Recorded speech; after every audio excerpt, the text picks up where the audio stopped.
warahmatullahi wabarakatuh dengan program studi Tadris Kimia. Baik, di video kali ini saya akan membahas materi mengenai konsep laju reaksi dan faktor-faktor yang mempengaruhi laju reaksi tersebut. Jadi nanti ada kompetensi dasar yang harus dicapai dalam pembahasan materi laju reaksi.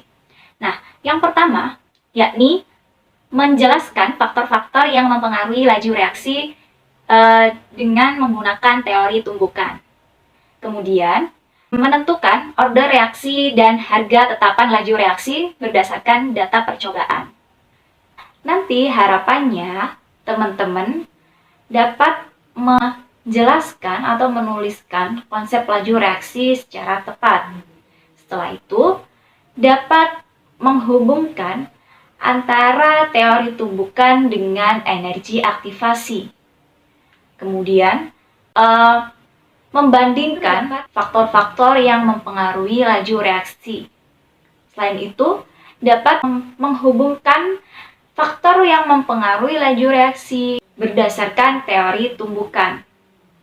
Dan yang terakhir, dapat menentukan order reaksi dan harga tetapan laju reaksi berdasarkan data hasil percobaan. Ya, sebelum beranjak ke konsep laju reaksi, kita ulas sedikit mengenai konsep molaritas. Nah, jadi molaritas ini ada kaitannya dengan konsentrasi suatu larutan. Nah, molaritas tersebut sangat diperlukan dalam konsep laju reaksi. Pemolaran atau molaritas yang dilambangkan dengan M besar adalah konsentrasi dari suatu larutan yang menggambarkan jumlah mol zat terlarut pada setiap liter larutannya, atau dapat kita tulis mol per liter. Maka, kita mempunyai rumusan M besar sama dengan mol per liter, atau M sama dengan milimol per mililiter. Mol ini tadi dapat kita jabarkan gram per ml. Nah, kita dapat menulisnya dengan M sama dengan gram per ml, bagian dari mol tersebut, dikalikan dengan 1000 per mililiter, bagian dari volume suatu larutan. Nah, jika pada soal tersebut sudah menyatakan satuan liter, maka yang 1000 ini tadi diganti dengan 1. Nah, maksudnya gimana? Maksudnya dari yang 1000 ini tadi adalah mengubah satuan mililiter ke satuan liter. Baik, setelah membahas mengenai molaritas, kita beranjak ke konsep laju reaksi. Nah, apa sih laju reaksi itu? Nah, jika dilihat dari katanya, laju sendiri yang berarti kecepatan. Ya. Nah, sedangkan yang reaksi, yaitu berkaitan dengan reaksi kimia. Jadi, kita nanti akan mempelajari suatu kecepatan yang berkaitan dengan reaksi kimia. Perlu kita sadari bahwa reaksi kimia sering kali terjadi di kehidupan sehari-hari. Nah, adapun reaksi yang berlangsung secara cepat dan adapun reaksi yang berlangsung secara lambat. Ketika reaksi berlangsung secara lambat, coba kalian ingat dengan kejadian besi yang berkarat.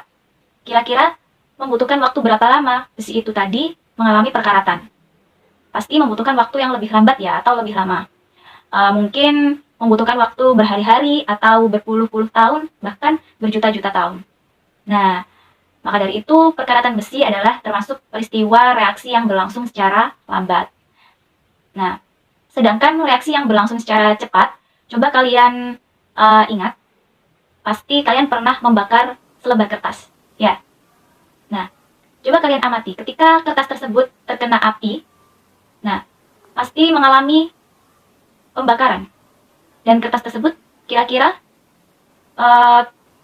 berubah menjadi apa? Berubah menjadi abu kan ya? Dan dia membutuhkan waktu yang relatif cepat. 1 detik, dia sudah menjadi abu dan terbakar. Seperti itu.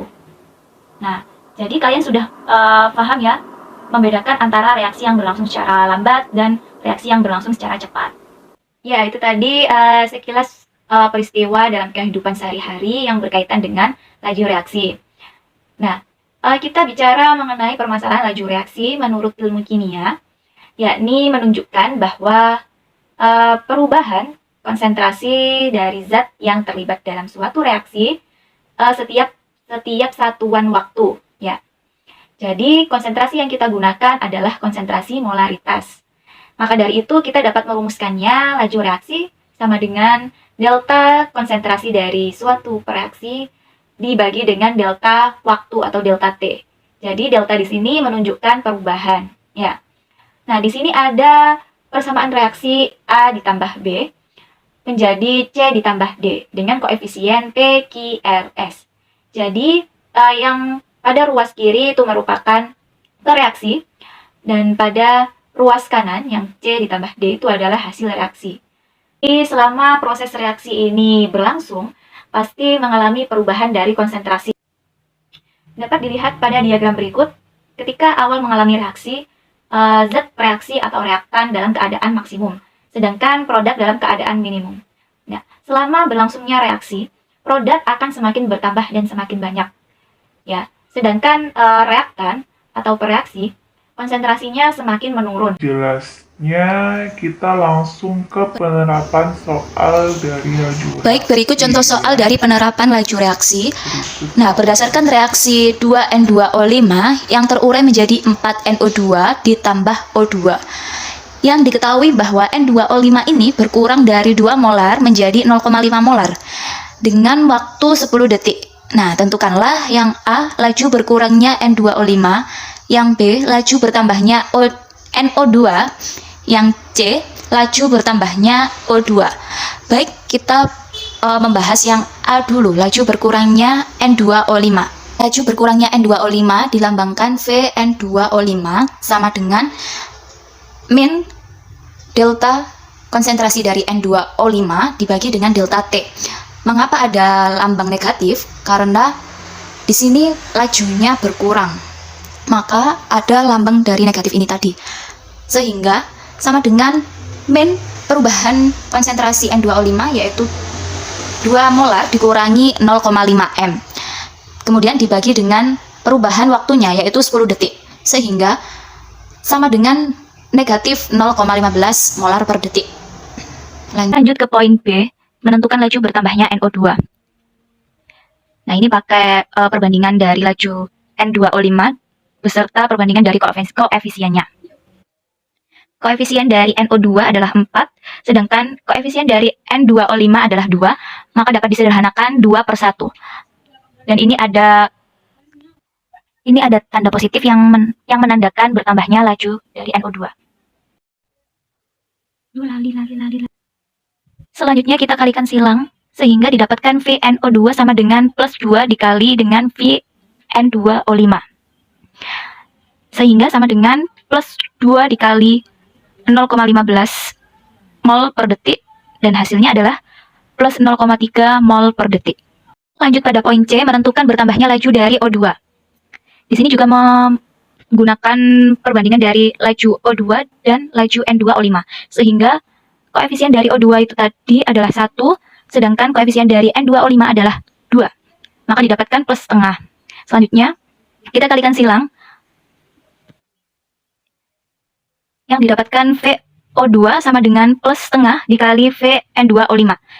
Sehingga plus setengah dikali dengan 0,15 mol per detik. Dan hasilnya adalah plus 0,075 mol per detik.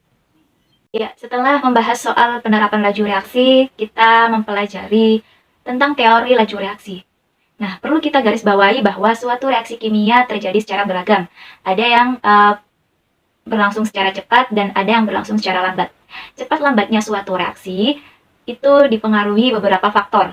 Nah, diantaranya faktor yang mempengaruhi laju reaksi adalah faktor konsentrasi dari reaksi, kemudian luas permukaan bidang sentuh, kemudian ada pengaruh suhu dan pengaruh katalis. Ya, sehubungan dengan proses yang terjadi, ada hal penting yang harus kita pelajari sebelum mengarah lebih jauh pada faktor-faktor yang mempengaruhi laju reaksi, yaitu teori tumbukan dan energi aktivasi. Nah, kedua hal ini dapat kita tentukan berlangsung atau tidaknya proses reaksi yang terjadi.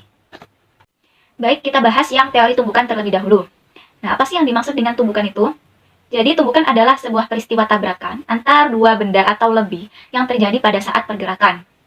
Ya, kita dapat menganalogikan peristiwa tabrakan antar dua kendaraan, seperti ilustrasi pada berikut. Ya, jadi di sini ada dua mobil yang mengalami tabrakan atau tumbukan.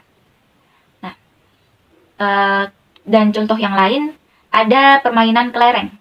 Nah, jadi kelereng yang kita tembak ke kelereng target itu adalah sebuah peristiwa tumbukan juga. Ya. Nah, ini hanya pengetahuan saja. Peristiwa yang mengalami tumbukan. Ya, jadi ada 2 poin pada saat tumbukan itu terjadi.